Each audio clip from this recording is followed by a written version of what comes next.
संजय राऊत यांनी आमदार आणि खासदार कसे टिकून राहतील याकडे लक्ष द्यावे, महाजनांचा टोला. खडसेंवर टीका. संजय राऊत यांनी त्यांचे संपर्कातील आमदार सांभाळून ठेवावे, आपले आमदार आणि खासदार कसे टिकून राहतील याकडे त्यांनी लक्ष द्यावे, असे वक्तव्य मंत्री गिरीश महाजन यांनी केलं आहे. तुम्ही तुमचा पक्ष सांभाळून ठेवा. आगामी काळात जिल्हा परिषदेच्या निवडणुकांमध्ये विजय कसा होईल, यश कसं मिळेल याकडे बघावं, असं महाजन यांनी म्हटलंय.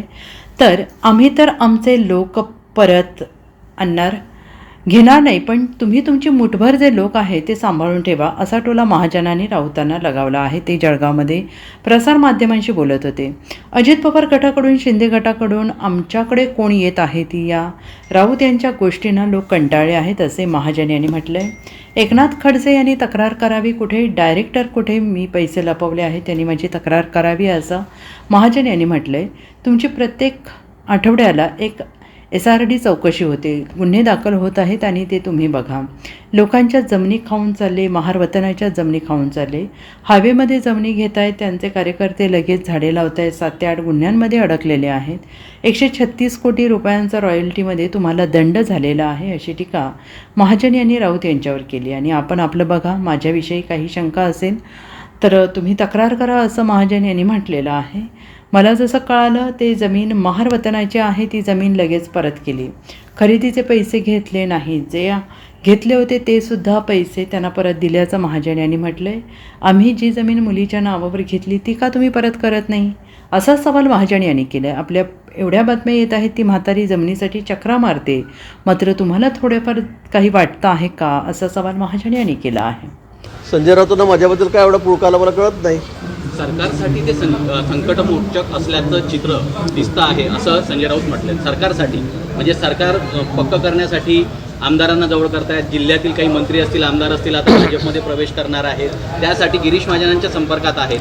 मला वाटतं संजय राऊतांनी त्यांच्या पक्षातले आमदार, खासदार कोण असेल त्यांना सांभाळून ठेवावं. नगरसेवक आहेत काही आता महापालिकेमध्ये, थोडेफार वोटावर मोडण्यासारखे, त्यांना सांभाळून ठेवा ना. तुम्ही संकटमोचक काय करतायत, सरकारला काय वाचवतायत, सरकार कसं वाढवतायत, त्यापेक्षा तुम्ही तुमचा पक्ष सांभाळून ठेवा. आमच्याकडे तर खूप आहेत, 75% लोक तर आमच्याकडेच आहेत, आमदारी तेवढेच आहेत, महापालिका तेवढ्या आहेत, नगरपालिका तेवढ्या आहेत, येणाऱ्या झेडपीसुद्धा आहेत, त्यात तेच होणार आहे. मला असं वाटतं की आता आपण झेडपी आपल्या कशा येतील, आपले आमदार आपल्या जो कसे राहतील, खासदार कसे टिकून राहतील, विशेष करून याकडे त्यांनी लक्ष द्यावं. मानखोड प्रकरणावरून एकनाथ खडसे यांनी तुमच्यावर निशाणा साधलाय. ते म्हटले आहे की शुगर आयलंड अँड साखर कारखान्याचे गिरीश महाजन संचालक होते, शपथपत्रामध्ये त्यांनी ही माहिती लपवली नाही, ती त्यांची आमदारकी रद्द झाली असती कोणी जर तक्रार केली असती तर. मग करा ना, म्हणा तुम्ही, खडसेंनी तक्रार करावी माझी, मी कुठे डायरेक्टर आहे, कुठे लपवलेलं आहे, कुठले पैसे लपवलेले काय, त्यांनी माझी तक्रार करावी. तुम्ही आता दररोज प्रत्येक आठवड्याला तुमची SIT होते, तुमच्यावर गुन्हे दाखल होत आहेत, ते बघा. लोकांच्या जमिनी खाऊन चाललेत, महारवताच्या जमिनी खाऊन चाललेत, हायवेमध्ये जमिनी लगेच विकत घेतात, कार्यकर्त्याच्या जमिनी तिथे झाडं लावत आहेत, त्यात पैसे मागतायत. भोसरीच्या जमिनीमध्ये तर तुमचं काय चाललं आहे तुम्हाला माहिती आहे. 7-8 गुन्ह्यामध्ये ते अडकलेले आहेत. रॉयल्टी 136 कोटी रुपये तुम्हाला दंड झालेला आहे रॉयल्टी चोरीमध्ये. आपण आपलं बघा ना. माझ्याविषयी तुम्हाला काही शंका असेल तर तुम्ही तक्रार करा निवडणूक आयोगाकडे. कोणी तक्रार करू नये या भीतीपोटी तुम्ही त्या जमिनी परत केल्या असं म्हटलेलं आहे. मी जमिनी परत करून 8 वर्ष झाले. तुम्हाला माहिती आहे म्हणा खडसे साहेब, मला जसं कळालं की ती जमीन महारवतनाची आहे, मी बिचारा त्या लोकांना जमीन परत दिली आणि त्यांच्याकडून खरेदीचा 1 रुपयासुद्धा परत घेतला नाही. जे घेतले ते त्यांना परत देऊन टाकले. तुमची दानत कुठे आहे? जी जमीन माझ्या नावावर घेतलेली होती त्यावेळेला शुगर कारखान्याच्या नावाने मी डायरेक्टर होतो, बरोबर आहे, तुम्ही चेअरमन होतात, पण त्यावेळेला मी जी जमीन घेतली ती जमीन आपल्या कन्याच्या नावावर घेतलेली आहे. मग तुम्ही का परत देत नाही? मी 8 वर्षापूर्वीच दिली.